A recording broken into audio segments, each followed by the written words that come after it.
Hi everybody, welcome to our June meeting of the New York State Forum Web Drupal user group. Hi, I'm a little rusty, haven't done this in a while. I'm Eric Steinborn. I maintain the group and try to curate people to speak. So if you want to talk about Drupal in any form or fashion, please let me know and we'll get you guys up here as well. We're always looking for great presentations. We have two really great presentations today. I'm trying to put together a panel either for our next meeting or the meeting afterwards. Normally we've taken a break during the summer, but I'm going to eschew a break for the summer for the group because it seems like when we pick up back in the fall, we have a bit of a limited, potential plus or limited participation, and we sort of build back up. But what we're doing as well is Mike's helping us broadcast these through WebEx, and we're recording them on YouTube. So if you can't make it in person, if you have some sort of vacation plan or something like that in place, then feel free to go on vacation with the knowledge that you'll be able to be enlightened by whatever has happened in the Drupal user group while you were gone when you get back. So our two presentations today are with Git. Up until yesterday, we weren't sure we were going to have our first presenter here, and we're so happy that he's here. Jason Cortez is here, and our second presenter, Justin Winter, is here as well. So Jason's going to be talking about Git today, giving you some introductory stuff because we've discussed this. This is our Drupal beginners corner for the user group. You might think, well, I'm a beginner, I shouldn't be using Git. You should be using Git as a beginner. I'm just going to say that. Some people call me opinionated. I am. But we should all be using some sort of source control for our code, because if we're not, then we run into issues where, just typical of not source control. So something gets changed, nobody has a reference to that previous code, things like that, and then we end up with lots of bumbling and fumbling through old people's code. So Jason's going to talk about Git and get us as a nice introductory course on Git, show us how to use it. And then Justin is going to talk about a relatively new project, newly released project. It's been in development for a long time. It's called Acquia Bolt, or BLT. I'm not sure how they're referring to it as. It's either a sandwich or it's something to do with electricity. So that is going to be a really nice presentation. Justin and I have actually discussed it, and we're hoping to make it a two-parter. So today will be a nice overview of getting it all set up, and then next time that he's here, it's going to be a big, deep dive as a real, it's a very advanced topic, but it can get even more advanced than it will be today. So, just understand that you might not get it the first time around. It's a lot of different technologies that are morphing into each other to create this really powerful local development environment for your projects, and deployment and testing and all this stuff as it comes through. So without further ado, I will introduce Jason. Jason's going to talk to us about Git today, and at the end of each session, we'll have time for questions. So if you have questions, you can send them to the WebEx, or we'll have questions internally here. And just again, we will be posting this online afterwards. I send a link out to the email list at the end of every meeting, just so that everybody can see the recording and get links to the presentation materials, just in case. Justin, I know he's been writing a lot of background information about his presentation, so you'll be able to really sort of go along with all the stuff that he talks about today. So thank you guys. Jason, you're up. All right, Eric, thank you.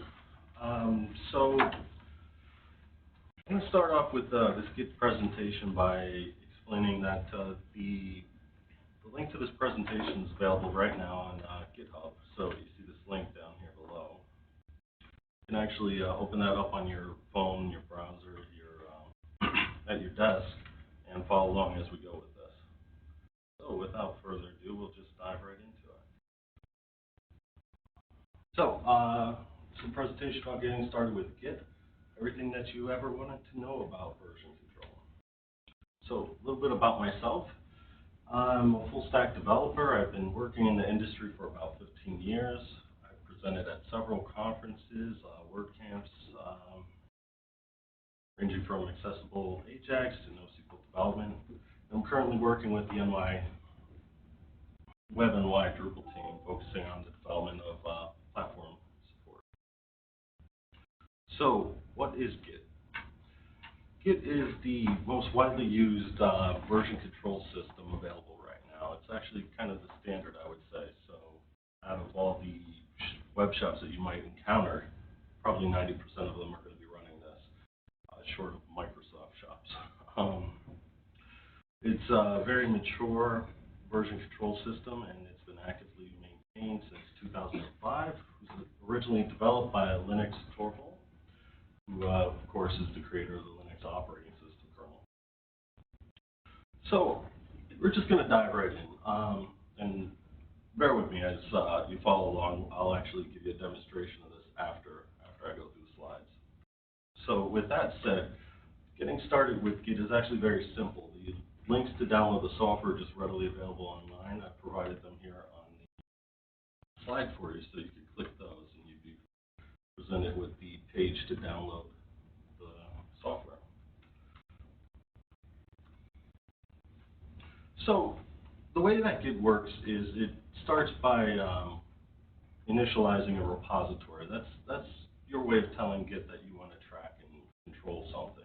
So whether it's a presentation, a project that you're working on, or just a code base, the Git init is the way to kind of start off with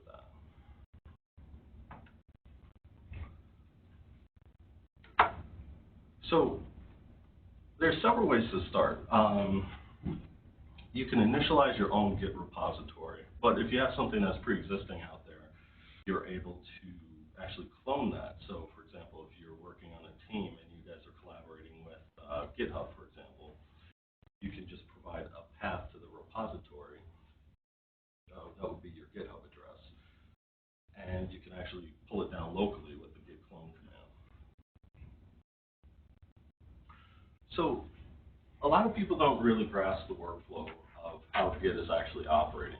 And here I'm trying to demonstrate how simple it really is. There's really three main areas that you need to concern yourselves with, that being the working directory, the index, and the head. The index is commonly referred to as like the staging. So you might hear that term as well.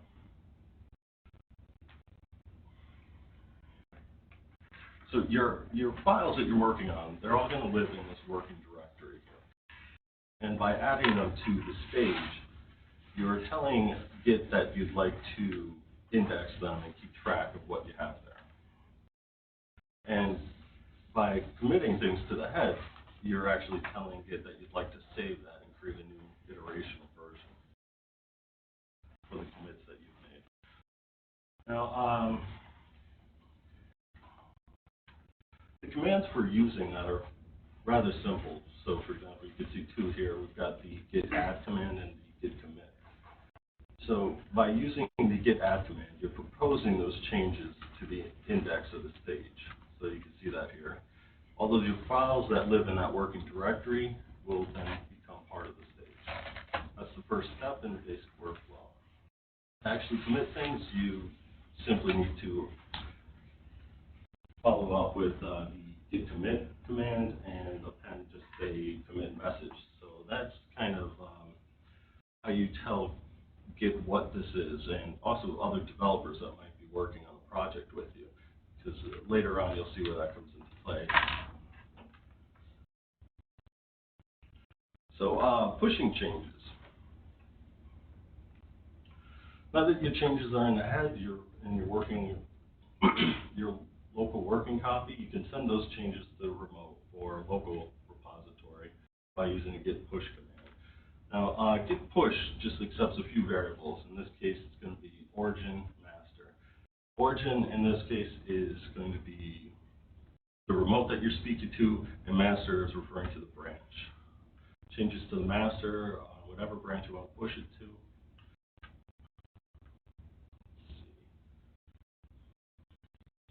Really don't have impact on the individual branches that you're working on. So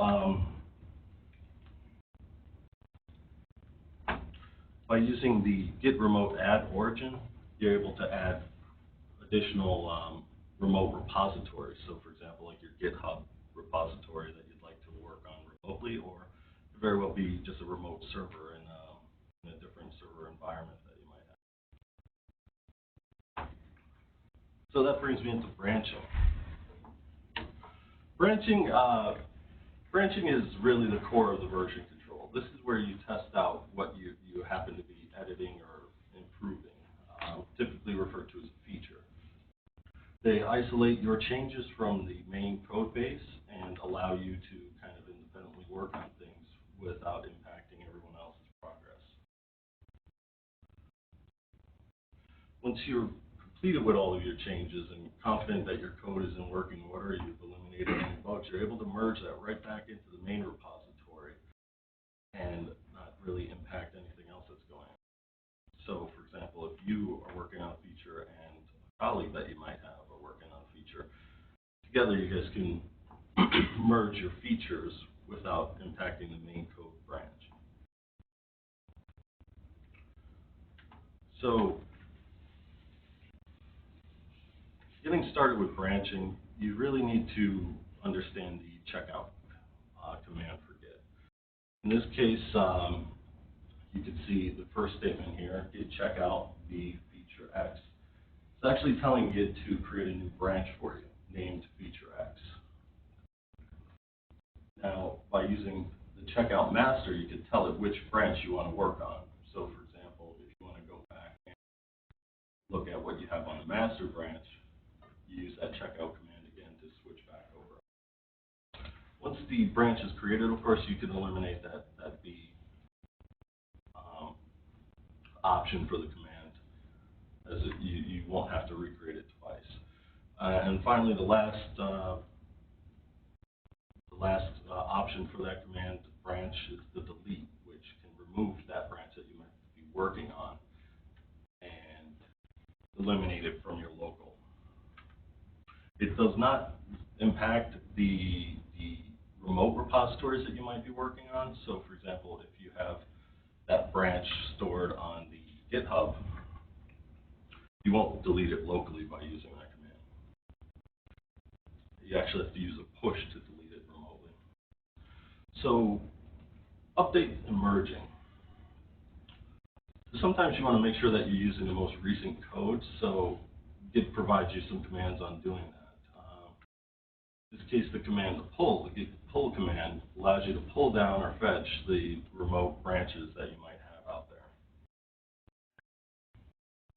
And here I've kind of elaborated on the git merge command, which speaks to bringing what you might be working on locally to what is actually the latest version of the master branch on your remote. In both cases, Git tries to auto-merge things, but there are some cases where you'll have conflicts, which will help you by adding comments to the source code and provide you detailed information as to where those conflicts might exist. And by manually opening up that file, you'll see those comments provided by Git, and you can kind of address and resolve those merge conflicts yourself. After changing what you need to, you can merge everything back with the git command for that particular file name, which would push it back to your staging environment and allow you to continue with your merge without conflict.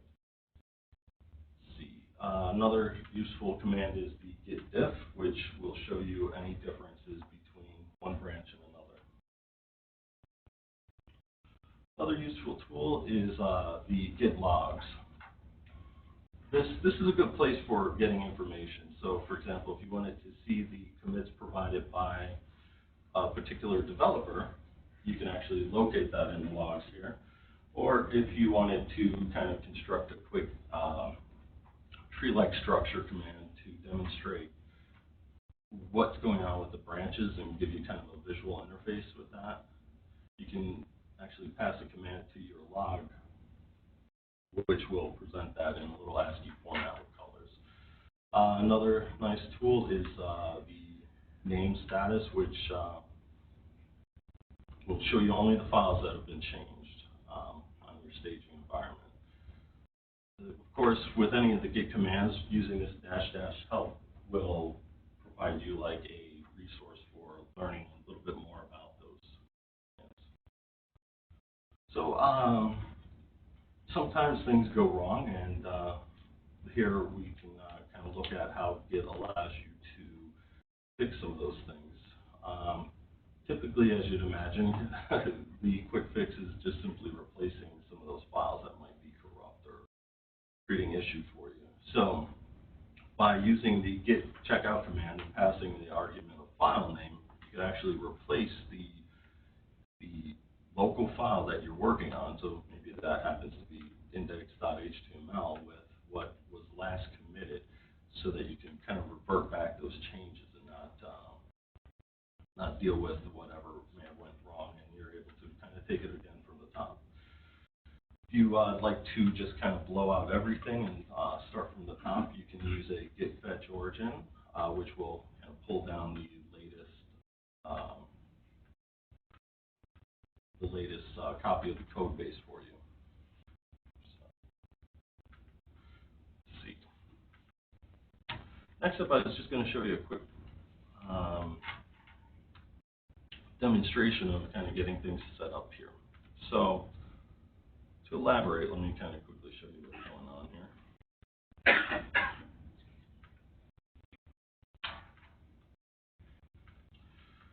I'm going to be working in this Git directory right here.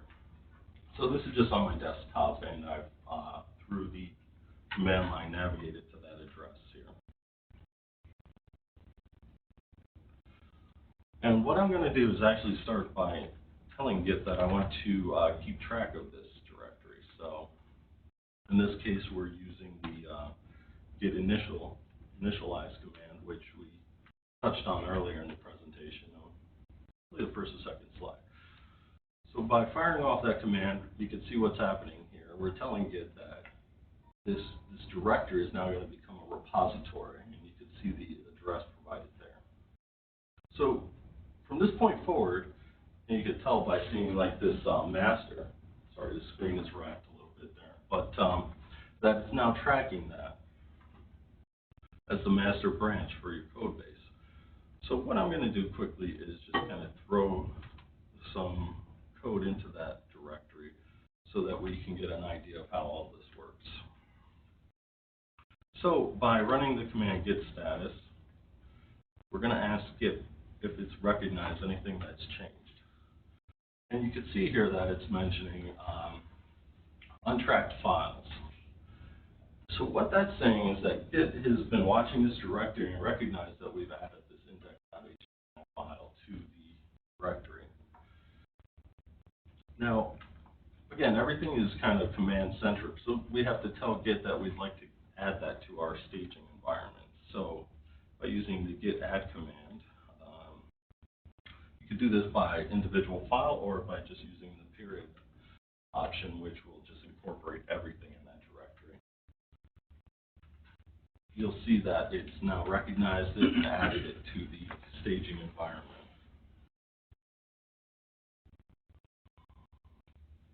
All right, so when we have it in our staging environment, the last step is actually going to be the git commit. So as I showed earlier in the slides,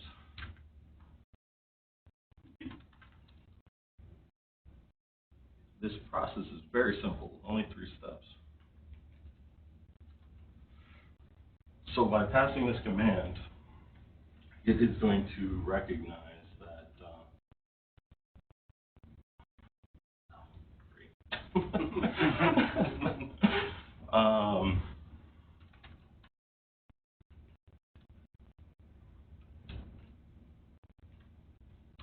I'm sorry, I actually need to add some default information.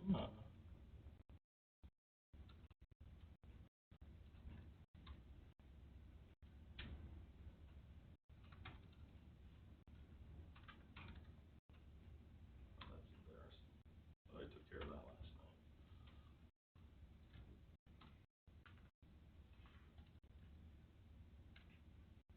All right, so let's try that again. By commit message here, you'll see that it's actually added that to the head, kind of master branch in our case, and it's being tracked from here on out. So had we been working in like the GitHub environment, these changes would now be available to all the other developers that had access to the GitHub repositories. So as I said earlier, just very simple, easy to use. And I think it's a matter of just simply being intimidated by the command line that prevents people from really embracing this. And for what it's worth, it's not very much of a learning curve. It's just kind of getting familiar and comfortable with the environment. So, just some useful hints. Git has a built-in GUI, which GUI in the loose sense of the term, it's not an actual interface that you can work with, but it provides like color coding for the text that's on the page, in addition to formatting the output that it provides you. Here I've provided some links and resources. These are graphical clients which you can utilize to kind of work with Git.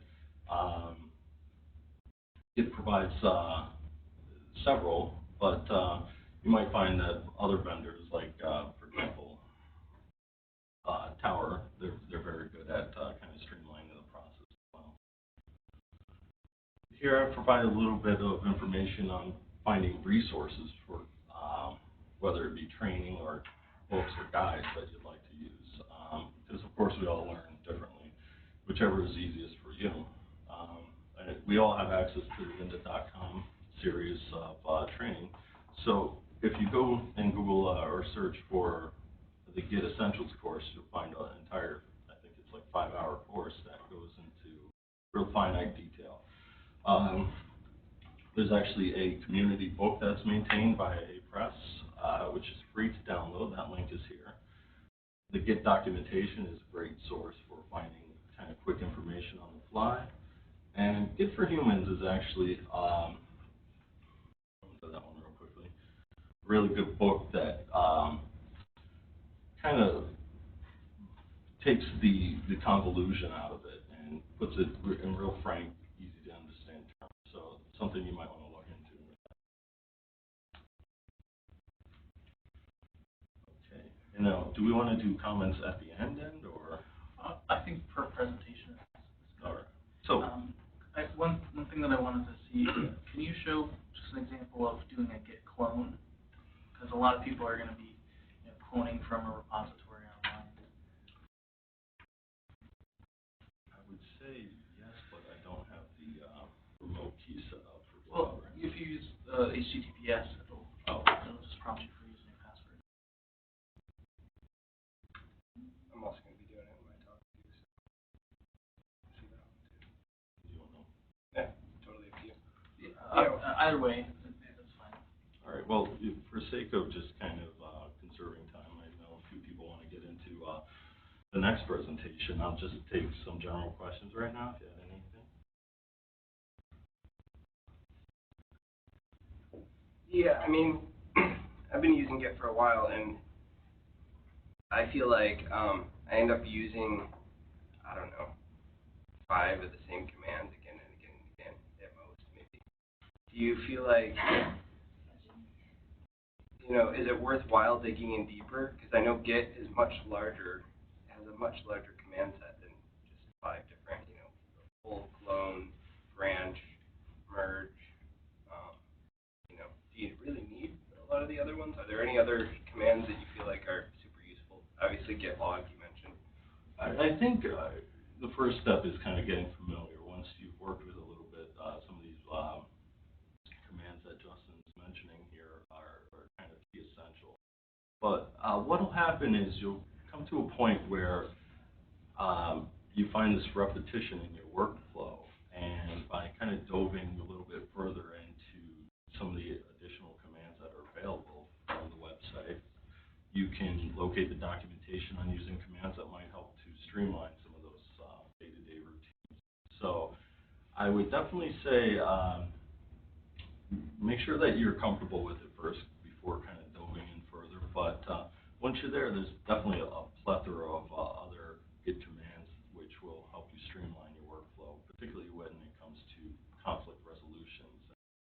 you get into larger team sets, you'll find that that's kind of a common occurrence. Any other Also, just really quick to mention on top of that, it's those commands are great. Those say 6-ish commands that you're using are your typical commands, but it's the triggers that are on those commands as well that you're going to be utilizing to get you much more. Like my git add command has the -cap on it as well, because I ran into an issue before, and now I just use it all the time. But just understanding that those commands are modified and enhanced by those different triggers. So your git checkout -b, that's a trigger for that command, and looking at the help manual for any of those commands, even the ones that you're using all the time, git push, git pull, git commit, they all have a plethora of different triggers that can be associated, and that can really up your game as well. Yeah, no, definitely. In the term that Eric's using, triggers, those are like the options for the command. So you can add kind of finite detail to what you want Git to do for you as you go through it. So definitely another area to research and streamline your workflow as well once you kind of become situated. And then, the only other thing I wanted to ask you about is merge tools. From my experience, a lot of people get up to speed pretty quickly with Git, as far as Git clone and Git add, Git commit, all the basic commands. But dealing with merge tools and merge conflicts, especially on the command line, I found to be really difficult. So, I use Kaleidoscope personally on my Mac for doing merge conflict side-by-side diffs. Are there any other tools that you use? Well, when you install the Git bash, they actually provide you a tool on the Windows platform anyway, which allows you to do some of that. Let's see if I have it installed here. But for those of you who might not be familiar, a Git conflict is when you try to check in or pull something that might overwrite one of your files, or you might overwrite somebody else's file because of changes you've made. And so now you have a single file that differs in a way that has to be resolved. And so now you have different ways of resolving that. You can manually work through with the diffs. You can also visually work with those two files and choose which ones are different. So, if you're a visual learner, maybe starting off with one of these graphical user interfaces, GUID is maybe an area to start off with. It eases the learning curve and kind of you'll see the unstaged changes, stage changes. That speaks to your stage and your commits.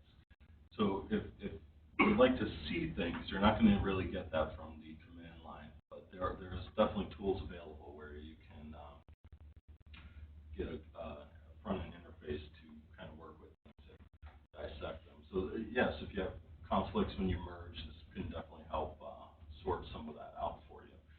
And again, I provided some links to the GUIDs in the presentation slide deck, so if you'd like to revisit those after, feel free, and that'll get you started on your road to solving those merge conflicts. When I'm on Windows, I use WinMerge. Yes, that's a very powerful tool. Interesting to use it for. Is it a plugin that you use? No, it has the capability to pull up the repository. Yes, good point. And you find that some of the tools available, for instance, PHP Storm, a lot of that will be baked in under the hood, so you can just kind of configure it in your development environment and just take it from there. It'll be kind of seamless in your workflow. You won't have to think about it as you go. All right. So with that said, I think we'll just wrap it up and let Justin take over.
All right, my name's Justin Winter. I've been doing Drupal development for quite a while, I think since Drupal 4-ish, so a while.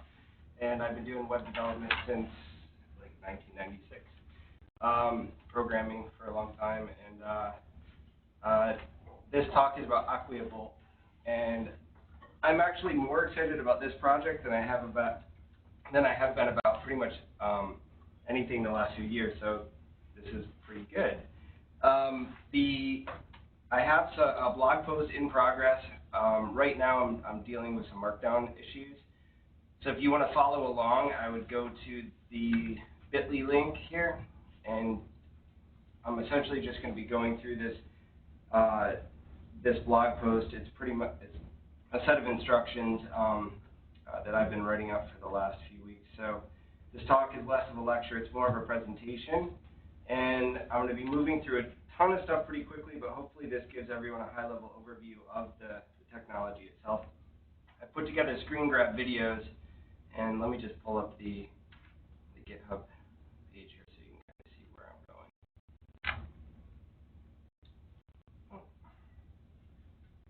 Well, hopefully it doesn't require you to log in. It does.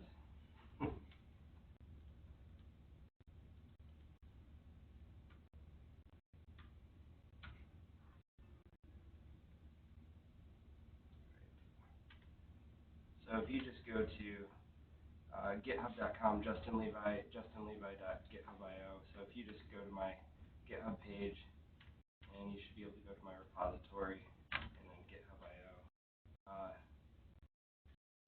Posts, and it's going to be the Acquia Bolt setup. The other, probably less ridiculous way to get there is to just go to justinlevi.github.io and setting up Acquia Bolt. And like I was saying before, the formatting's a bit janky on this, and I'm trying to figure that out. Obviously, the Jekyll formatting doesn't work the exact same way as the GitHub formatting. So I'm just going to be going through this, and then here's the screen grab videos. I put quite a bit of time into these, so check them out. And I have them broken down into different pieces. So initial setup, Drupal VM integration, and then running thing tasks and managing Drupal 8 composer. So what is Acquia Bolt? It's an opinionated, holistic approach to building Drupal projects. So Drupal is a lot more than just downloading and clicking a couple buttons, configuring, installing a couple modules, and calling it a day.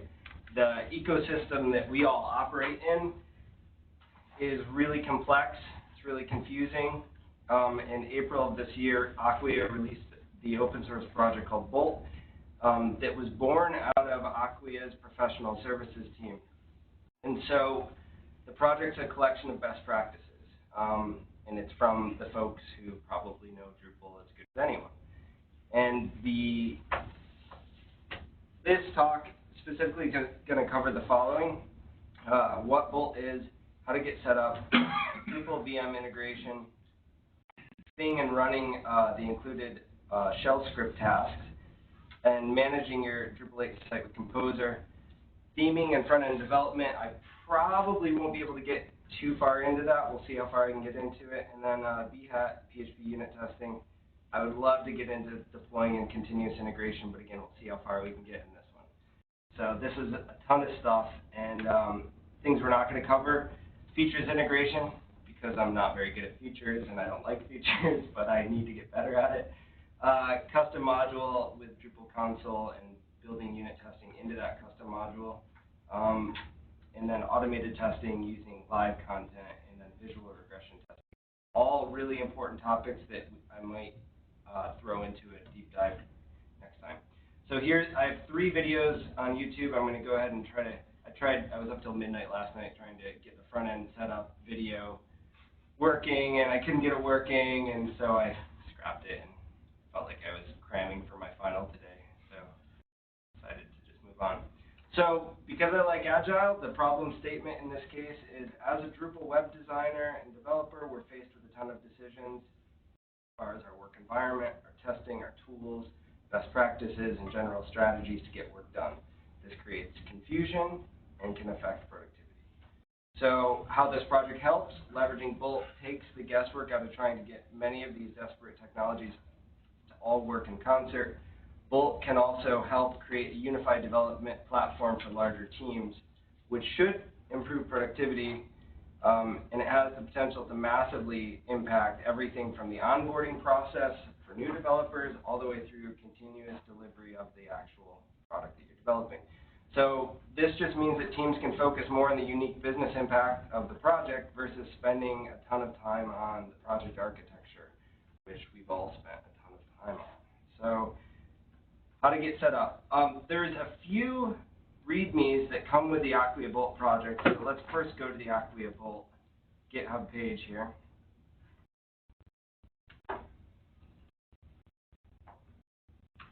And so it's just github.com acquia/bolt, and all these links are at the bottom in my talk notes. So here's the project page, and there's a few required READMEs that we should definitely check out. And the first one is the onboarding README, and this just talks a little bit about the system requirements, operating system, network considerations. This goes through the script of initial setup, a lot of the same things I'll be covering. So the documentation is really good. You just need to know where to look. Along those lines, if you go to the template README folder in this repository, so it's Bolt template README. Here's a list of all of the READMEs that are available, and another really good one, especially when you start getting into testing, is the tests README. This talks a lot about the types of testing, functional testing versus unit testing, executing the scripts, so on and so forth, BHAT, best practices. Really, really thorough README. And the guys on this project are also fantastic. So if you have any questions, throw them up in the issue queue. They usually get back to you pretty quickly. So you can do this on Windows. It's a bear. It's definitely not for the faint of heart. That being said, you can do it. I ended up going through this process on my Windows 7 machine, and one tip would be to try to do all of the work within the virtual machine, within the Linux box. That way, you deal less with the Windows side of things. There's a lot of issues with NFS on Windows and shared drives and things like that. So you can do it. In fact, the Acquia Bolt team says right on their onboarding README, we highly recommend that you do not use Windows directly for development. Many development tools, Drush, Gulp, etc., are not built or tested for Windows compatibility. Furthermore, most continuous integration solutions do not permit testing on Windows. So this was a pretty strong statement from Acquia to encourage people to use Mac. Now, like I said, you can do it on Windows. Don't let it scare you off, because if you go through Windows, if you go through this process on Windows, you're going to learn a ton of stuff, and it's good stuff to know. So the requirements up front are Vagrant and VirtualBox. You've got to go out, download, and install both of those. And then from there, the initial setup is just to clone the Bolt repository, and so we'll go ahead and do that. So I'm going to change directories, and let me just zoom in here so you guys can see. So I'm going to change directory to my site folder, and I'll just open it here in Finder so you can see what's going on. So right now I have a pretty empty folder, and then I'm just going to do a git clone Bolt project.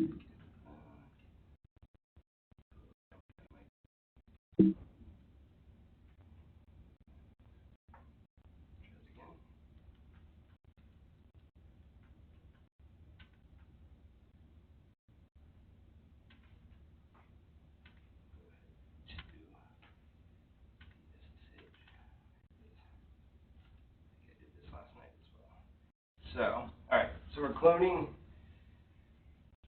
into a folder called BLT, and if we look at this directory now, we have this folder BLT, and I'll cd into this folder. So I'm changing directory, so my working directory now is BLT. So then the next step is that we run this command here. We're running the shell command clean, and then right after that command, we're doing a configure. So this goes out, grabs some composer dependencies, and installs them into that same folder, that BLT folder, and then it generates a couple files. So what I'm going to do here is I'm just going to open this folder up now in Sublime.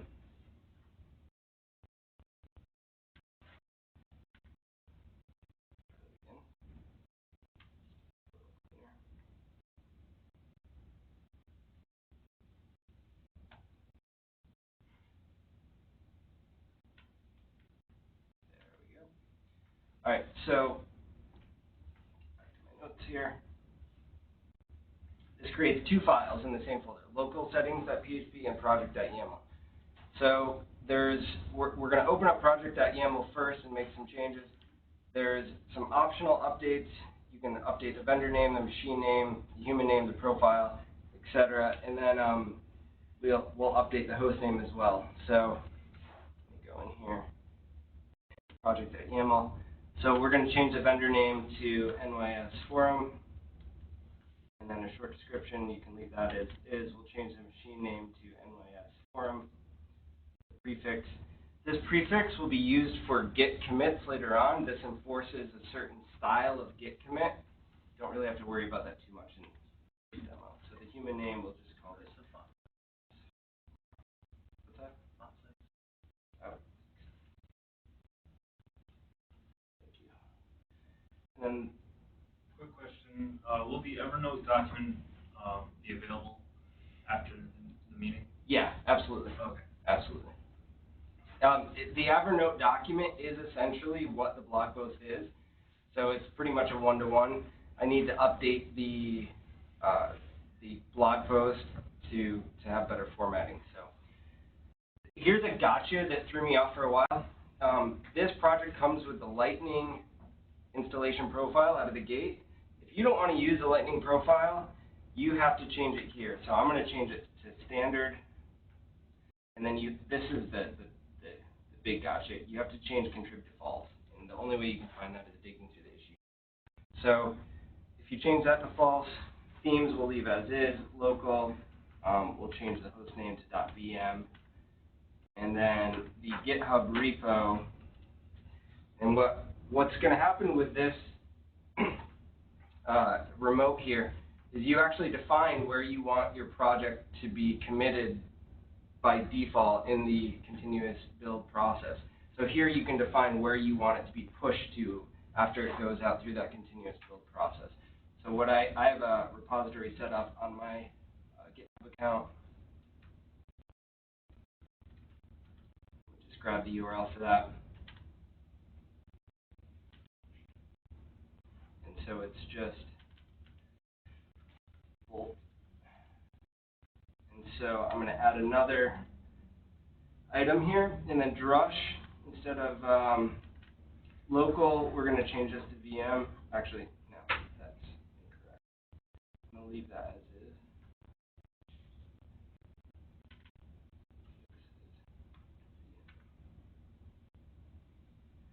And I think that should be it for now. So the next file that was created in that first command was this local settings.php. And we are pretty much going to just leave this as is. This looks like a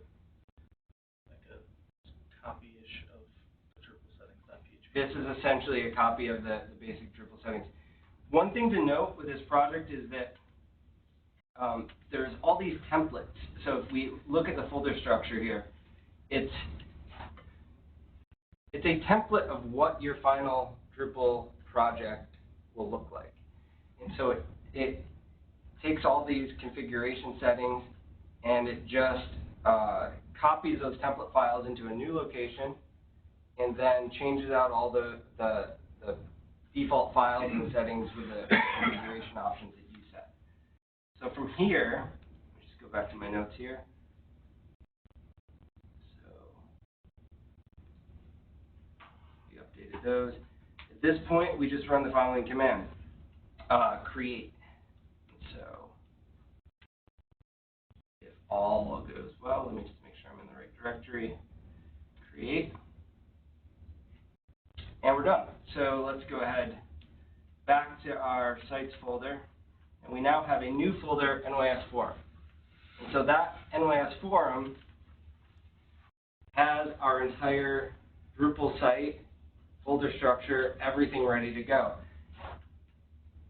That's not a trivial thing. It set up a ton of stuff for you. So not only did it set up a best practices folder structure, it created tests for you, both as PHP unit and Behat tests, with examples for each one. And there's a little bit more setup to get it to go through the entire process and get it final. But this structure is in place, ready to go. So at this point, we can change directories to that new folder. And I'm going to go ahead and try the Drupal VM integration piece of it. I'll get it started. That last Composer update went pretty quick, so it seems like the internet connection's actually working pretty well.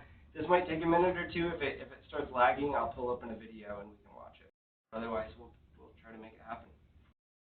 So let's talk about Drupal VM a little bit, because Drupal VM is not required for this project, but Bolt comes out of the box with Drupal VM integration built in. It's pretty recent. It's still, I think one of the comments that shows up as you're running it is that it's experimental. It doesn't have all the functionality that Bolt comes with. But from my experience, it has everything that you would need. And the reason I like Drupal VM is it's very well supported. It's pretty mature. And it has a lot of the working pieces that, I played around quite a bit with Docker. And Docker is definitely faster for getting new machines up and running. But the problem I found with Docker is that it requires a little more fiddling, getting the different servers all connected, and I haven't found a Docker project that integrates as easily. And so there's a lot to be said about leveraging a project that's well supported and tightly integrated. And so I think VM is actually looking at Docker. I've been reading that too. So Drupal, I think ultimately Drupal VM, at least pieces of it, will definitely start going in toward Docker. So if nothing else, it's a great project to follow along with while it's evolving, because as easy as AquaDev Desktop and MAMP are for setting up a local LAMP stack, the problem with it is that you end up with these very custom configured environments that don't really represent what the final server is going to look like. And that's one of the major strengths of Drupal VM, is that your local development environment ends up being very, very similar, if not an exact copy of, the final server platform. And that's huge. You'll find bugs earlier. You'll start to understand that server environment a lot more. And so let's see here. To jump into the next steps to getting Drupal VM set up. Can you just really quickly talk about what Drupal VM actually is? So yeah, Drupal VM is, thank you for, I have a note in here to actually talk about that.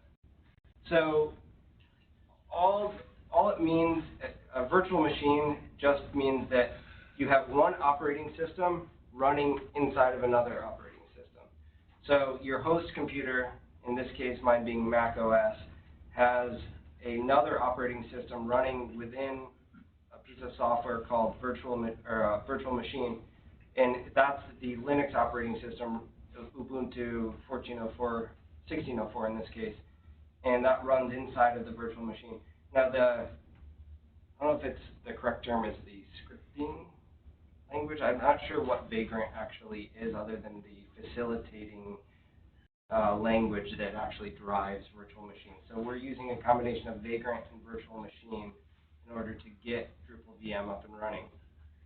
It takes a little bit of wrapping your brain around at first, but once you start working with it, it's not too bad.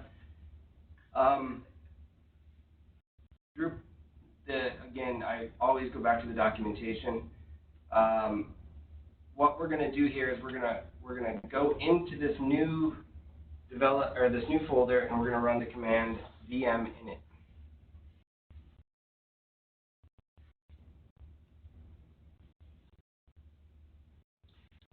So this could take a second. It's going to go out. It's going to download a bunch of Composer dependency files. It's actually going to download all the Composer dependency files for the entire Drupal site, and it's going to create a new folder called box, and in that folder is going to be a config.yaml file. And so while it's doing that, I'll go ahead and pull up Drupal VM just so you can get a better idea of what this project looks like. So this is the Drupal VM project, and here's the documentation.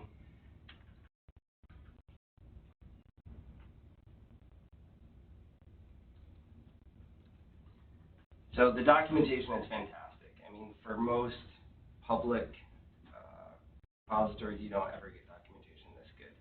And again, the issue queue, if you can't find something here, you can always go back to the issue queue and find it. If you can't find it in the issue queue, which is pretty rare that somebody else hasn't run into the same issue as you, you can go and just post a question, and Jeff at Drupal VM, the founder of Drupal VM, will get back to you pretty quickly. So it's also worth noting that Jeff works at Acquia. Yeah. Paid to work on Drupal. And that's another important aspect of Drupal VM is that, so Acquia Professional Services is putting out this project called Bolt, and Jeff Geerling, the founder of Drupal VM, works for Acquia, and so they work together. And you know, again, the company who knows probably the most about Drupal, supporting this platform, it makes a lot of sense to at least pay attention to what's going on there. There's a huge gotcha, and Eric, I think, is running into this recently, is PHP 5.6 on Drupal VM. There's some additional configuration that you need to do in order to get that working. And the reason that you care about this is some of the bigger hosting providers like Acquia don't yet support PHP 7. When PHP 7 becomes available, it's probably a good idea for all of us to move in that direction because it is a much better PHP. So that being said, you know, look at the documentation if you need to run PHP 5.6. And that documentation should be up to date now. So we're going through the installation. It's actually running pretty quick. This is good. This is automated. It's just going out. It's running this composer. Yes. No, that is the wrong composer.json file. So let me just open up the NYS forum folder in Sublime. Can everybody see that? Keep yelling at me if the font's too small. Forgetting that. So here's the composer.json file that comes with Bolt, and I'll get into composer.json a little bit later and how to manage your site. Drupal 8 allows you to manage your site with composer.json. This is a big deal. No longer do you have to use makefiles, and you can still use makefiles, but you can use composer.json in order to manage a lot of your dependencies. And everything just works. Has fixed version numbers, and you can also have variable version numbers. There's a lot you can do with the composer.json file. I'm not going to dive too deep into it right now. Just know that this is also kind of one of those amazing aspects of this project. Everything that you see here, I mean, this is a very curated list of best practice libraries and tools that Acquia Professional Services has decided, you know, they need for every project. And so we're going to go ahead and put this list and the versions and everything that we feel like a project is going to need out of the gate. So it comes with Drush, it comes with PHP Unit, it comes with a lot of the things for running BHAT tests, stuff like that.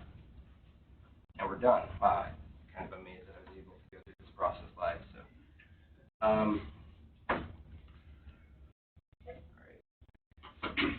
So let's go back to the folder structure here, and we can see that by running that last command, bolt VM init, what it did is it created this box config file among downloading all of these vendor dependencies. So that's what it went out. That's the lines of code that you're seeing go by on the screen there. Is it was going out and downloading each one of these dependencies. So Drupal 8 running on Symfony, downloading Drupal core, a bunch of other things in here. So at this point, what we can do is we can modify the config.yaml file that Acquia Bolt comes with. We need to add a couple of extra libraries, technologies for doing some of our theming and stuff later on. So all we do is we open up our config.yaml file, and we can just add this right above the extra packages here. And so we're installing AdMiner, Drupal console, Node.js, and Ruby. So AdMiner just allows us to control our MySQL database, or access our MySQL database a little bit easier. Drupal console is new for Drupal 8. It's an awesome command line tool for doing all sorts of things with Drupal, Node.js, and Ruby. I don't remember why we need Ruby, but we do. So from here, after we've added that, we can then just run the command vagrant up, I think.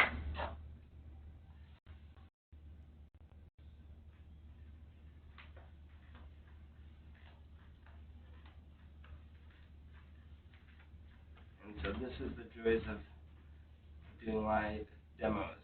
There's something I missed in the process.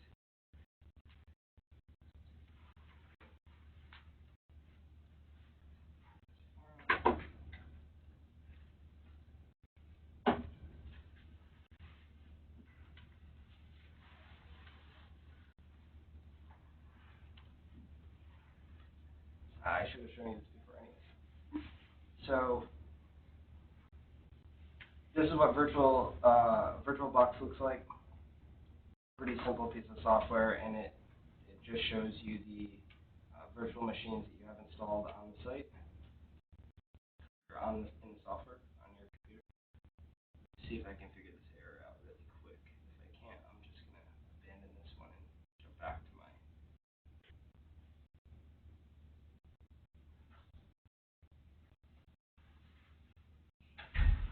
Did you delete the previous machine? Shouldn't have had to. This should have brought up an entirely new machine.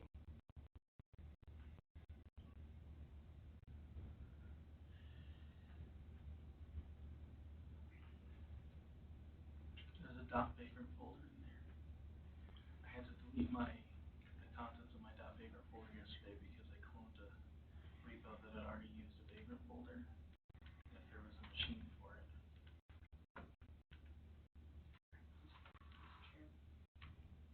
We'll give that a shot. If it doesn't work, I'm not going to sweat about it too much. You most likely won't have this issue. I'm having this issue because I've been building a bunch of virtual machines lately, and this is probably just a conflict with one of the recent virtual machines I created. So we'll just jump back to, let me see if there's anything in the video that I need to point out here.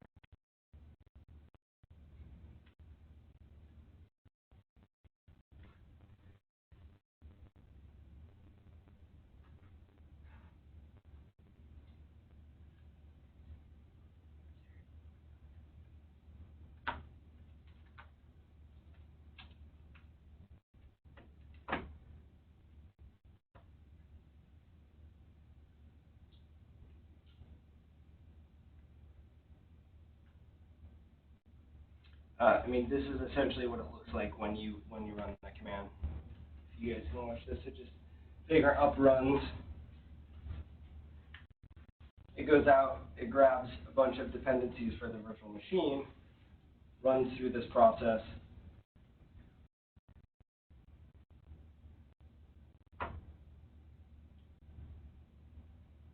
and I have this sped up in the video, and so this process takes a good 10 minutes, maybe longer, depending on your internet connection. That 10 minutes is a one-time operation. It's a one-time operation. You don't have to do this every time. Once you get your virtual machine set up, it's pretty much good. You only need to check. All right, so that looks like it completed okay. All right, see, it works great, everyone. So, no, it was narrated. I'm gonna fall asleep. Oh. All right. So with that, how am I doing on time here?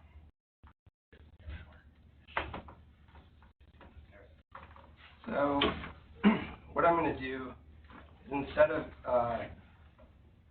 this live demo getting that virtual machine up and running, I already have a virtual machine from last evening that I was working on, and I'll just get this up and running. So the command to get your Vagrant VirtualBox up and running is just Vagrant up.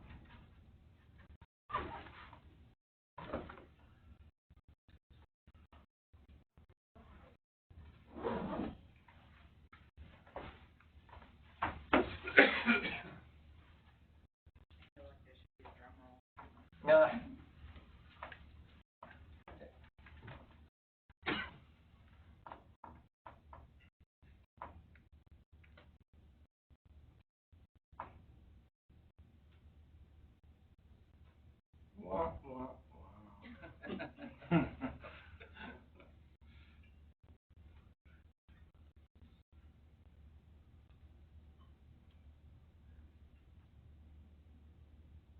Oh, I know why.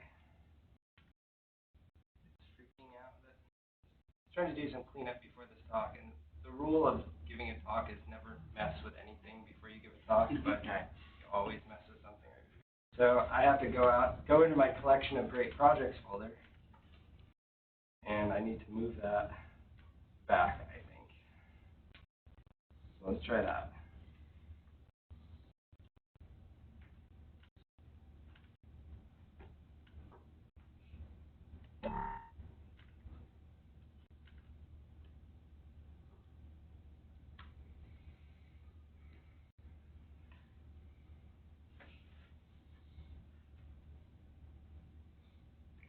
Real quick question: when you're building these boxes, so to speak, it's self-contained Ubuntu basically. It's not. There's no like CentOS or different Linux versions. There's just that one. There's different version. There's different. You can create a virtual machine for any operating system. So if you want to use CentOS, go for it. If you want to use Debian, go for it. If you want to use, you can do virtual machines for Windows. You can do, so yeah, absolutely. There's official versions for all of them. So that worked, and I could probably go back and do the NYS forum. Let's do it.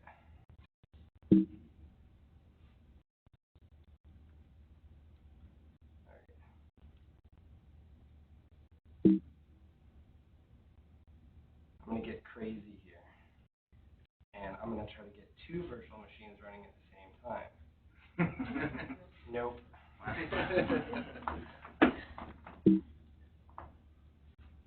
So, alright, we're going to go with the project that's actually running. So, let me close this down, regain my closure here.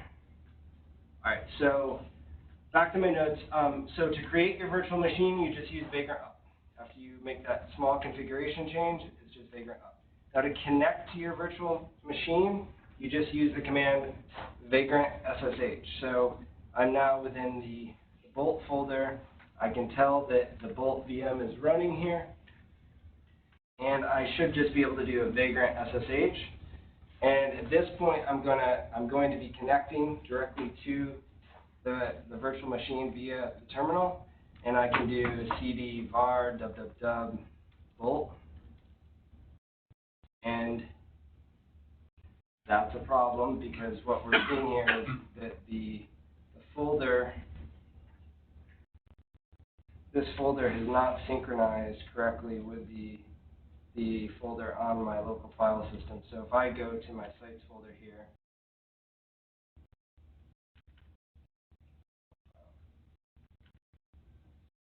so it should show me all these files. So easy fix, I'll log out, and I should just be able to do a vagrant reload here. And so these are the commands that you will run as you go through this process. Especially when you move files and folders around, I've noticed that Vagrant and Virtual Machine don't really like that too much, especially if you've had a virtual machine in one folder and that virtual machine was recently running. If you move that to a different folder, a different virtual machine might actually break as a result. So you just have to be aware of some of this stuff. Don't be afraid to Google it. There's a lot of information out there. All right, so now if I do the Vagrant SSH, let's see if that works.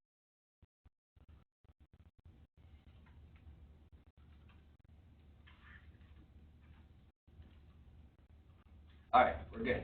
So that reload forced Vagrant and Virtual Machine to go back out to that folder and synchronize those files. Not that you need to know that, but if you run into a situation like that, you can always just do Vagrant reload. That doesn't work, and I think I have this in my notes here. So if you run into errors, there's sort of 3 steps that I found work. First, do a Vagrant reload, then do a Vagrant reload -- provision. If that doesn't work, you can always stop the virtual machine, destroy it with Vagrant destroy, and then do Vagrant up. And there's random reasons sometimes why you have to do that. Once you get it set, you don't have to fiddle with it too much. So, all right, we should be good. And now if I go to, I should show you that in that process, you have to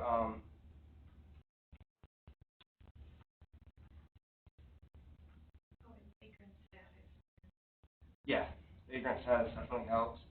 I'll just to see if you're.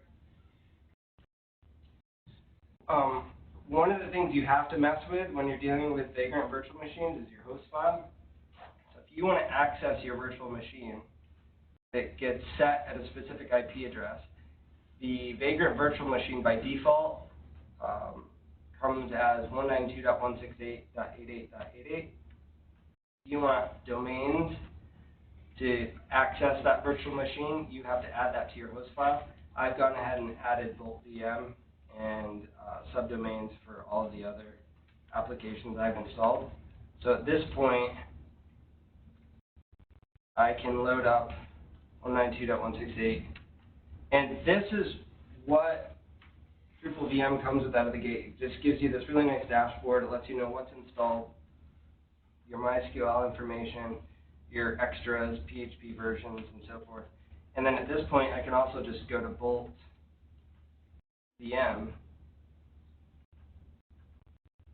and sure enough, this is my site, albeit a little messy because I was doing some front-end work last evening.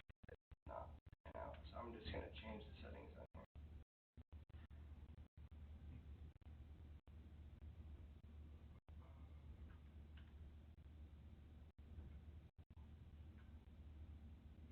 We'll just set Bootstrap 3 as the default. So now if I go back to the site, we should have a little bit better. All right, where are we at? So one of the gotchas, you obviously, there is an issue with the aliases file. So drush site aliases, Drupal VM aliases, that needs to be updated if you change your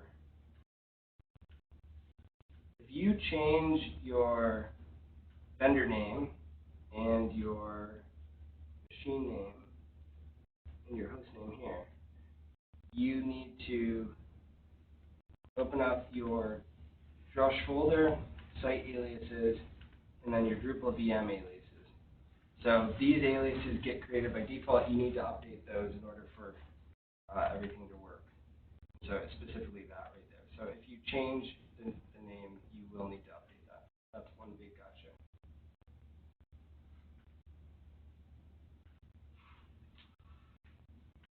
All right, so the command after you get everything set up and running, or after you make all those configuration changes, is bolt sh setup.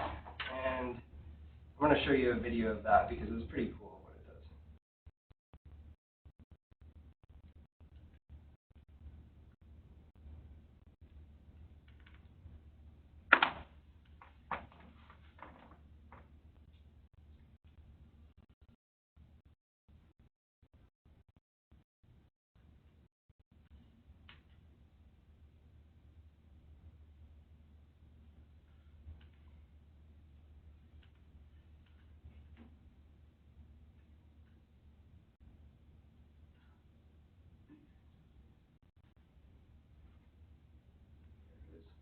Task, and so we'll go ahead and run that. Make sure we're in the correct directory.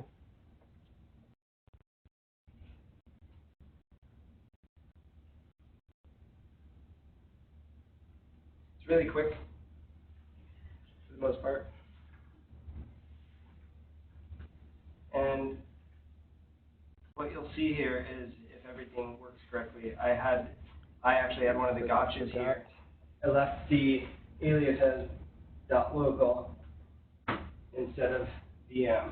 So I needed to make that change. A few different aliases.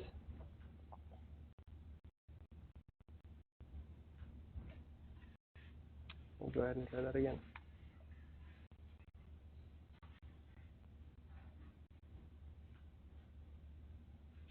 So it's doing an entire Drupal installation, setting up the MySQL database, and Looks like our Drupal site was set up, and if all went well, we after should you be run able that to command. load our dashboard page here.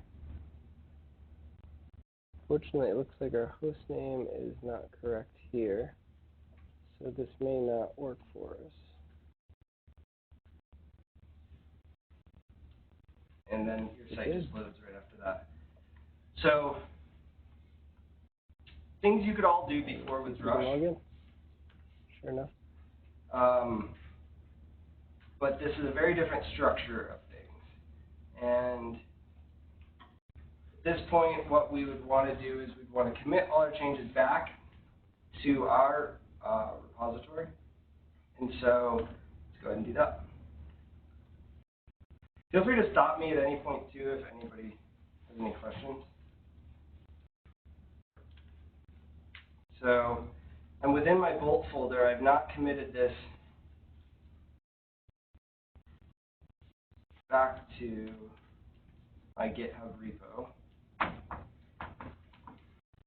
So here's my GitHub repo. I should be able to run git branch develop, git add, everything, git commit. This is my first Bolt commit.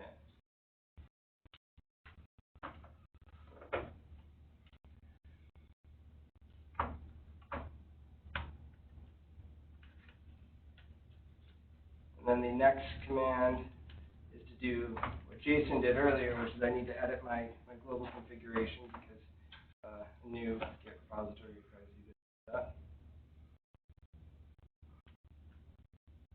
A little trick with that. Let's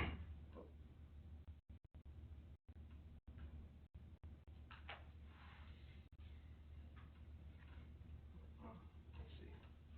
So I end up using Tower for most of my Git configuration.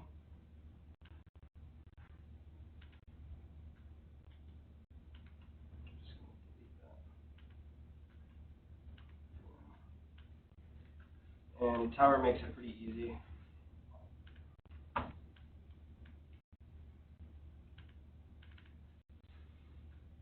So I have my master and develop branch. Here are all of the files that I just committed. And then I don't have any remotes right now, so I'm just going to go ahead and add a remote repository.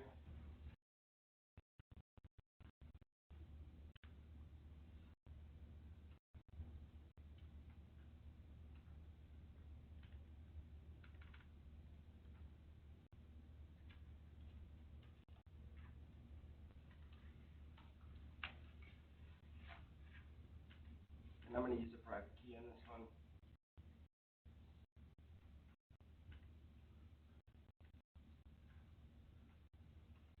All right, so we have that remote added, and I'm going to check out my develop branch. I actually have anything. I didn't commit this yet, so I'll just call this. That was the issue. So the commit command did not work above because it did not follow the specific rules that are established in this project.yaml. So as I mentioned before, the prefix BLT is required. So I have to actually create a different style of commit. So it's BLT -000 in this case.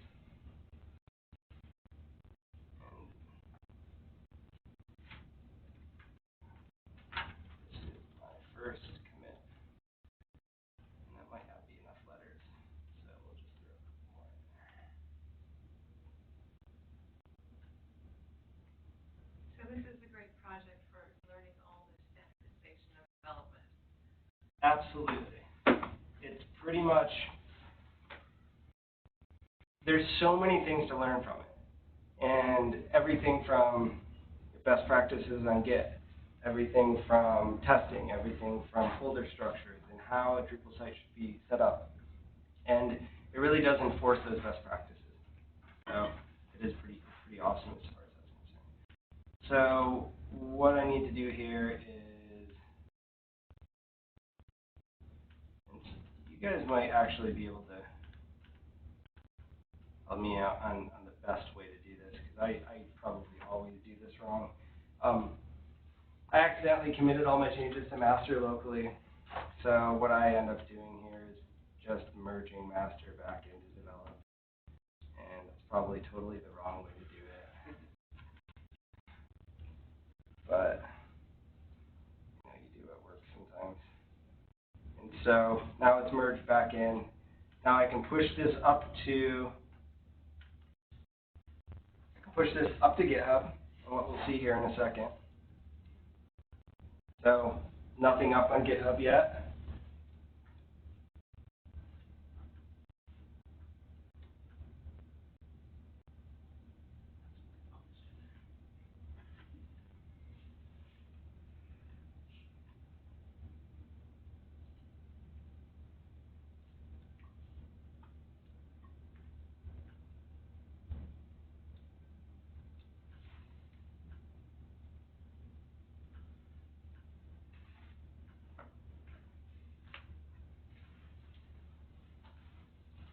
I didn't get into SSH keys because it's a little bit more of an advanced topic, but that just allows you to push up to GitHub or any server as long as you have shared keys. Makes it a little bit easier than HTTPS. Let's see, we should be up there. Yeah, we're up there. So now if I refresh, we are good. All right, so do Fing and running the included bolt shell script task next, and we'll do managing your Drupal 8 site with Composer, and I'll breeze through these ones pretty quick. So first of all, what is Fing? Fing is just another task runner, and before this project I didn't know anything about Fing, and I was actually a little annoyed that they decided to use Fing. It's like, Gulp and Grunt seemed like they were pretty standard in the industry, so why are we using Fing here? And the more I thought about it, the more I realized that, although many Drupal developers deal with JavaScript on a pretty regular basis, you probably more likely have PHP skill sets on your team. So to use Fing, which is built on PHP, it might make some sense because you can leverage those PHP skills. And what's a task runner? Task runners have been around for a long time. Like Ant was kind of the granddaddy, I think, of many of them. And Fing is built on top of Ant. It's a formalized way of running a process of steps. And so Fing works off of an XML file. The XML file is actually pretty standard to, or pretty easy to look at. So all your Fing tasks for the project live inside of the build folder, and core Fing tasks, and they're categorized. So here's all your setup tasks, and if you look at them here, you can kind of get an idea just by skimming through it what's going on. So you have a task called setup, and here's your targets. It sets up bhat. I probably missed a couple. It calls this setup task, which then calls setup build. What's important to know about Fing is it works a little bit like building blocks. So you have these very small tasks that do specific things, and then you can group them together to do much larger tasks. So for instance, if I'm in this directory and I run bolt sh-l, that's going to give me a list of all the Fing tasks I have available to me. I'm going to zoom out here so that it's all in one line. So as I was saying before, so we've got these small building blocks. So setup actually goes through and sets up bhat. It sets up the build process. It cleans some things. Sets up Composer, does Drupal install, sets up Drupal settings, and it sets up your Git hooks as well as doing some updates. Tests is the same way. Deploy is the same way. And so that's basically Fing. I mean, for this project, just know that you can get to all your Fing tasks by doing bolt sh-l. A couple of really cool commands is local sync. So if you have your Drush aliases set up correctly, you can just call local sync. It'll go out to your remote database, pull it down, and synchronize with your local development database. Super powerful. Makes development really awesome as far as that's concerned. Bolt deploy, it's useful if you manually have to push something out. Think of a hotfix. So you're working locally on something and you see a bug in the live site or on the master branch and you need to get it out quick. That's when you would use bolt deploy. Hopefully, if you use this project and you get comfortable with it, you'll be using continuous integration like Travis or Jenkins or something like that, in which case you're no longer even pushing code out to your server anymore. You're using these automation tools. And I'm going to try to get to that in here. So bhat test, and you can run that through Fing. What's important to note is that Fing is, again, I was kind of annoyed by this at first too. I was like, oh, why do we add one more layer of technology between the actual commands that we would be running anyways? So now we're introducing Fing and PHP on top of, let's say, a test command that we'd run right on the command line. And there's some good reasons every now and then why you'd still want to run that command at the command line, but keeping your focus all in one area is actually really nice too. You deal less with that context switching penalty where if you have to jump between bhat syntax and PHP unit syntax and all these different environments, it's hard to jump back and forth, whereas if you can just focus on a very simple Fing task, it makes it a little bit quicker. So managing Drupal 8 site with Composer, there's two main ways to do this. You can edit the composer.json file directly, or you can use the command line interface.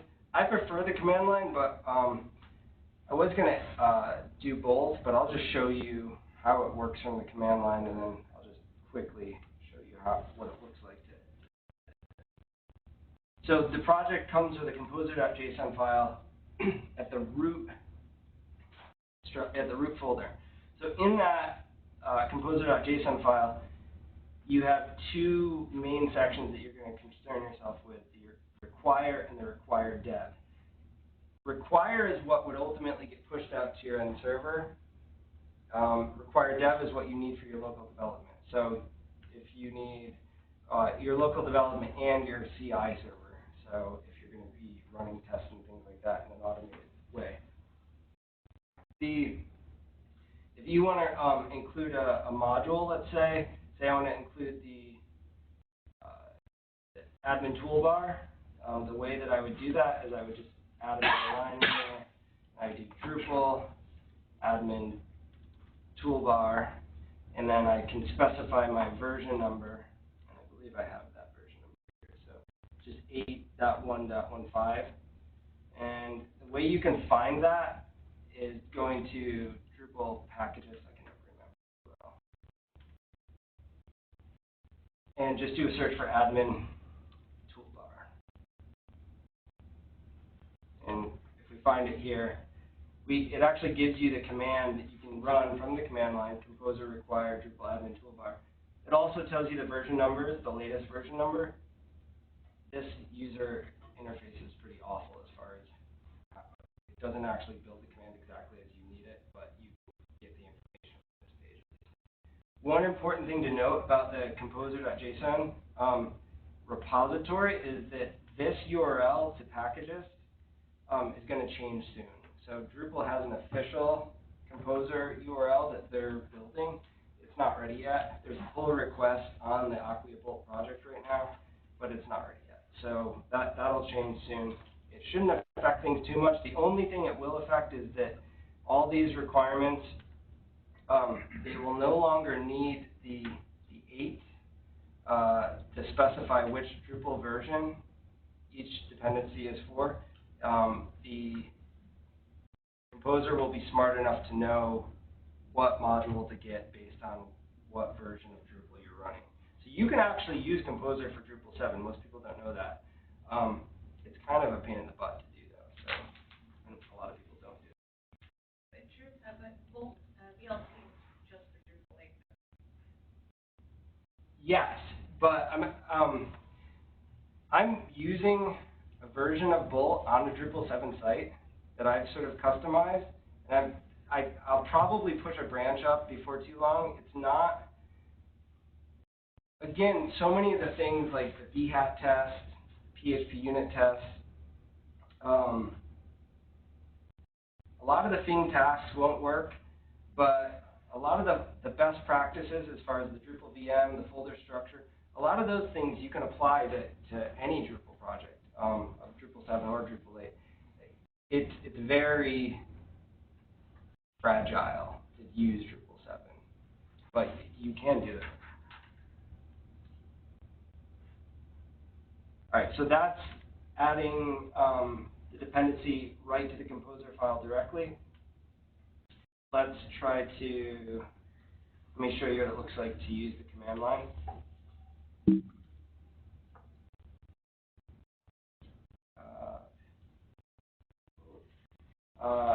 Anybody want to give me a good module? Anything? Jason, give me a module name. So, that we wouldn't have installed here. Diff? Yeah, let's see. Although that actually might be. Let's search for it. Too late, Jason. We're done with diff.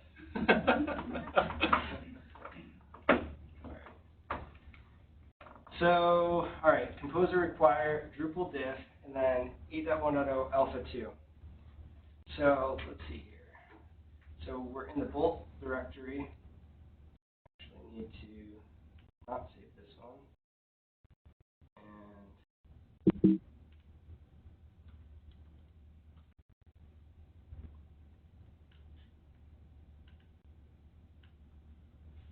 all right, so let's take a look here. So let me just do a search to make sure we don't have it. We don't. So we're looking at require here. We don't see diff. And so we're just going to do a composer require Drupal diff. And then, because I have the goldfish memory, 8.1.0 -alpha 2.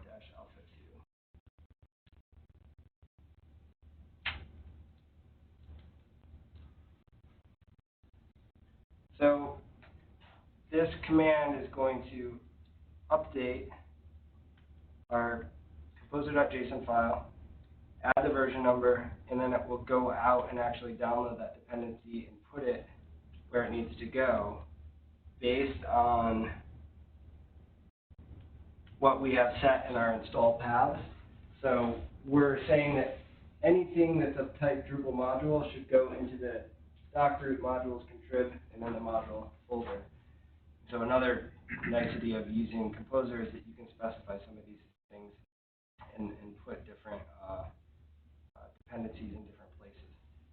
So that may take a minute. There we go. So it goes out, it clones it, downloads it, it updates. The one thing that threw me off for a while with Composer is that you have two files. You have your composer.json file, and then you have your composer.lock file. And I probably can't speak to this with any great authority, but my understanding of the composer.lock file is it's kind of the compiled version of the composer.json file. You don't ever mess with the composer.lock file, I know of. And so you pretty much, the commands that I end up using with Composer are composer require, composer update, and composer, any other one? Install, yeah, composer install. Yep. All right. So at this point, everything looks good. We see our Drupal diff in here. We're good to go. We could go ahead and enable that. Let's just make sure that our site is still up and running as expected. We'll go to the extend tab. Let's just make sure it's showing up here. Sure enough, it's there. And let's use Drupal console to enable the module. So yeah, so we'll do vagrant SSH.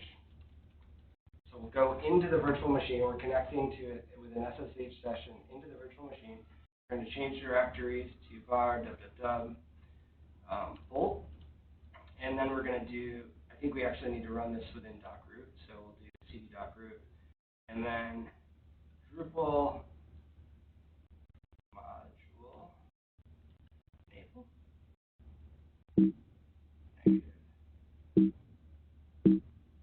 So So Drupal list should list out all of my commands, and I still don't know these by heart. So module install, that's great.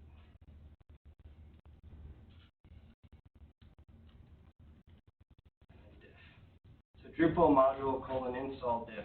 And there is a keyboard completion with Drupal console, but it's super slow, and I've read some things that you can use to improve the speed. But yeah. So now if we just refresh our page here, and Drupal 8 will definitely throw out some errors for you still. So don't get too scared by that. Just do a refresh and hopefully they go away. So now it's enabled, just in contrast to what you would use with Drush previously. So you do a Drush dn-y previously. This is a little, I like the command line interface. It still feels a bit like an alpha here and there, but it's getting there. I think it's actually going to be a really powerful tool going forward. Actually dove in a little bit more into Composer than I wanted to. So the next piece I was going to walk through is theming and front-end development, and your brains are probably all mush at this point. So what I'm going to try to do is just go through the continuous integration portion of it because it's pretty awesome. And so I'm going to skip. Maybe we'll do the theming and front-end development. What I was going to walk you through is I'm a fan of Bootstrap, mainly because I know it. I tend to use Bootstrap for its grid system and for normalize and for some of its basic functionality. So it's pretty cool to see how you can take the current Bootstrap theme, sub-theme it, use Bower to grab your Bootstrap 4 dependency, and then swap out less for Sass, and it just runs pretty quickly. So if you want to follow these instructions, it actually should get you through that process. It's pretty cool. And then what I will jump down to here.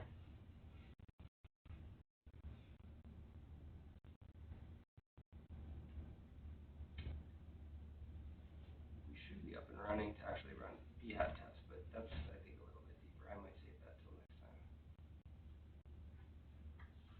All right, let's see if I can get this to work. I doubt that I will. We'll try. So, who here knows about Travis CI? Does anybody? I mean, Chris, you know, Jason, you know of Travis CI. You guys know of it. So Travis is it's an automated build service. There's two parts of Travis. There's the paid travisci.com, and then there's the free travisci.org. And anybody who wants to use travisci.org with a public repository can do so freely, and it's pretty amazing. You can use it to build and automate any project in any language you can pretty much think of. It's, I think, one of the coolest things to come out in the last, many years, and it's pretty awesome. So, travisci.org, I'm logged in, and let's go to my repositories. And let's turn on, so you have to connect your GitHub profile to travisci.org, and then it's a pretty simple interface. You pretty much just go in and flip the switch. Now it's connected, and there's this little button called Settings, and from here it gives you your current, your branches, your build history, your pull requests, and then build only if travis.yaml file exists. So I'll go ahead and turn that on. And let's quickly look at our travis.yaml file. So this is just a set of instructions for what the Travis environment should look like to run your project. So this, very similar to how Drupal VM sets up a virtual machine to load your Drupal project, Travis does the exact same thing. It actually uses a container system similar to Docker. And Travis builds this environment, loads your project into it, installs Drupal, and then goes through any of the other scripts that you have in here. So, it does Composer update, it does Composer install, installs Node, it runs a git diff, and then it actually goes through and runs your BHAT test. So, and then you can comment this out to automatically deploy back. So this is what I think is probably one of the coolest things about Travis, is that you can, not only can you have it build your project, run your tests, and if you're not familiar with BHAT testing or PHP unit testing, specifically BHAT testing, because I think it's a little bit easier to get into, check it out, because everybody should be testing more. If you test more, your projects are going to be a lot more solid, and it creates a safety net that as you build your project further, you're going to run into issues less and less. So, but after you do your testing, you can actually have it deployed back to the same repository or to a different repository. Say if it's on Acquia Cloud, you can have it pushed directly to Acquia Cloud if all of your tests pass. So if you build the test suite that says, when I'm on the home page, I should see these elements.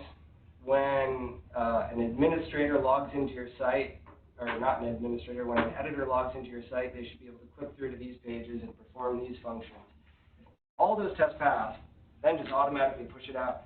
You can almost forget about the whole deployment process of building these projects. You can let your developers develop, and if you have an awesome enough test suite, and I've seen this happen on a number of projects, if the tests pass, as developers push commits, it automatically just pushes out. So there's a lot of projects online and a lot of websites that are constantly being updated. There's no more grand launch days.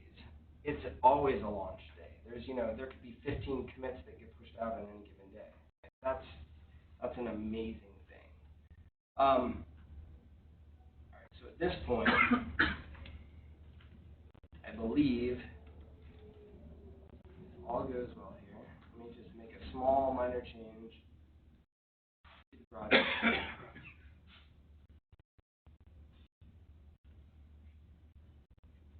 want to make my change. I'll just add an extra line back here.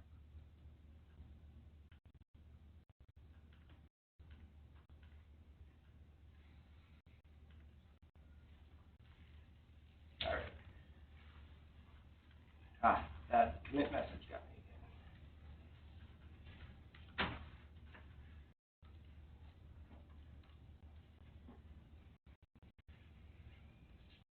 All right, commit this, and I'm going to push it. All right, so now if I go back to Travis CI,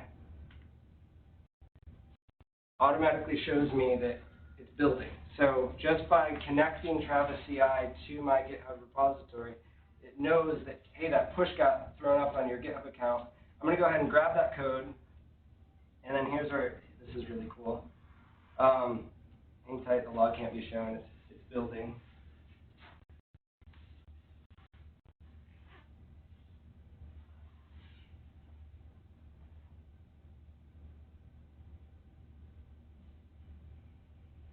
It usually pops up pretty quickly.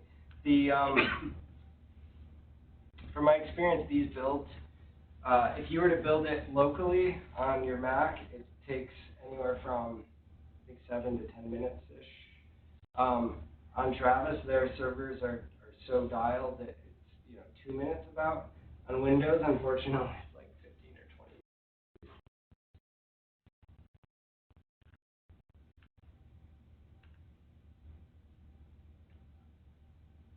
20. And this may take a little longer because it's the first time.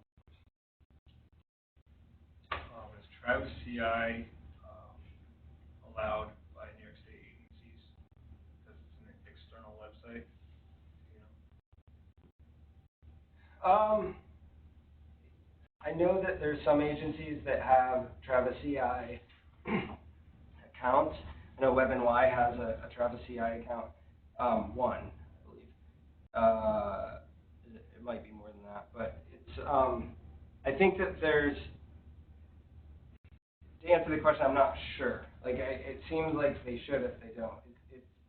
It's a super professional tool, and it is a little spendy. I think the pro account is like $150 a month, so it's not a trivial expense by any means. But you can actually see here it running, doing its thing. And this is what's amazing is this is not me doing anything. This is it just reading that travis.yaml file. It's installing all the composer updates.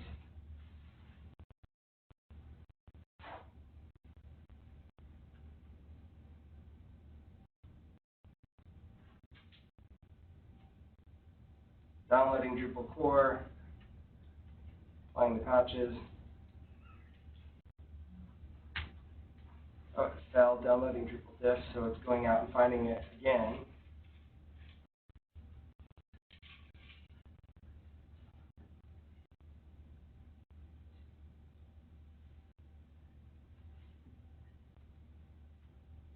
And a lot of these other modules that it's downloading come with the Lightning profile, so you could definitely streamline this a little bit for sure.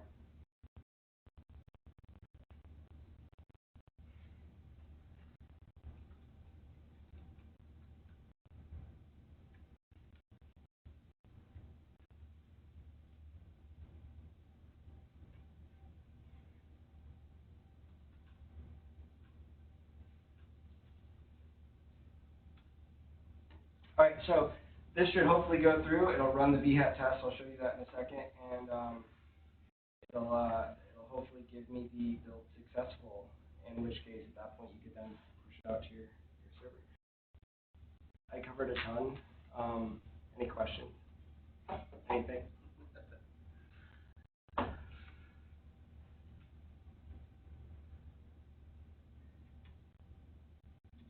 And I apologize for jumping back and forth a little bit. I was hoping that I'd run into less bugs and issues.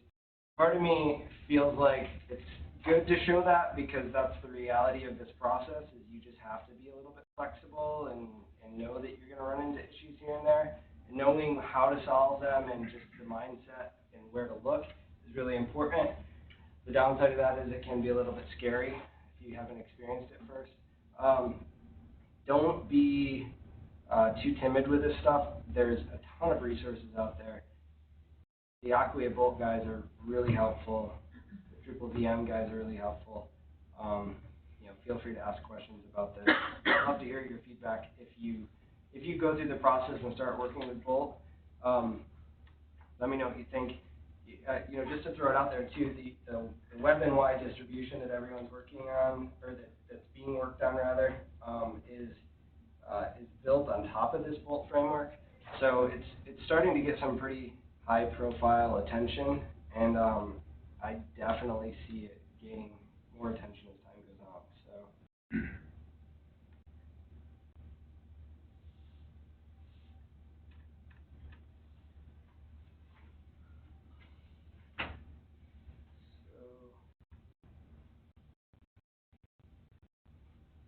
Almost done here.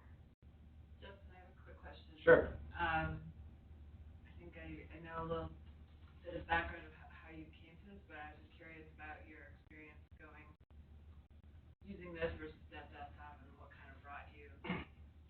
Sure. No, that's a great question, actually. So, Dev Desktop it's actually a great tool, and it integrates with Acquia Cloud really well. It was really smart for Acquia to build Dev Desktop because it just simplified the process of working with their technology. Unfortunately, I played around with Dev Desktop when it first came out on my Mac, and I kind of abandoned it right away because I had my own LAMP stack that I was using, and I didn't like it felt a little clunky in some ways, and so I got rid of it. When I got a contract with the state, I ended up using it again, and I got super frustrated because I had to work on Windows 7, and it's just a dog on Windows 7. It does not work well. And once you get it up and running, and if you're doing front-end work and theming, it's okay. Like, you can get around it. So Drupal VM, I've been playing around with Vagrant and VirtualBox for a while, and so Drupal VM kind of came out, I caught wind of Drupal VM and started playing around with it. And I saw the potential of not only increasing the speed, because page load times on the Windows machine were an order of magnitude faster using Drupal VM. It also had the potential of kind of creating that unified development environment between everybody on the team, which has huge potential for just increasing efficiency. And it also teaches you a lot. These are the servers that you're working with. Understanding basic commands, like how to change directories through the server, how to list the contents of these directories, how to work with these servers is a good skill set to have if you're in this world. So I got into it basically because it was a necessity to speed up my development time because it was demoralizing to work on Dev Desktop. That was basically the reason. Unfortunately, the bill failed, so I'll have to go back and look at why that is. But maybe I'll get into that next time. I know. Thanks for coming, everyone.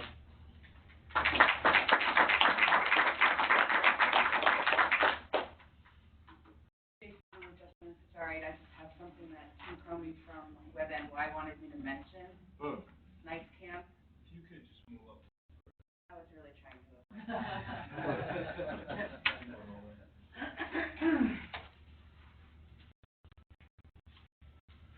Night camp is July 8th and 9th, and WebNY has a bus leaving from Wolf Road, 50 Wolf Road, I'm assuming, I haven't heard. Wolf Road directly to the UN, so it's door-to-door service on Friday and Saturday. Friday, down at Night Camp at the UN, are the free training sessions. I I know that they made a magical appearance for about 12 hours on the NYS Camp website, and then they disappeared again, the actual sessions and the information. But usually you go to NYS Camp, you show up, and you search the little signs that are up for the sessions that you want to attend. Free training is free training, though, so it's encouraged that you go with the rest of us. Take a bus trip. It comes back that night, Friday night, and goes again on Saturday morning, same location, if you want to do both. The event itself is free, the bus ride is free, but you have to register. If you're interested or you want more information, it's webnysupport@its.ny.gov. Like 5 minutes ago, if you could mail for information, and we'll get you registered if you want to go. Thanks. July 8th and 9th. Do you have an idea of the time? Really, really early. I don't know if you're I'm assuming it's like 6. I haven't heard the details yet. We have to be there by 9. I think the event starts at the 9. So I'm thinking around 6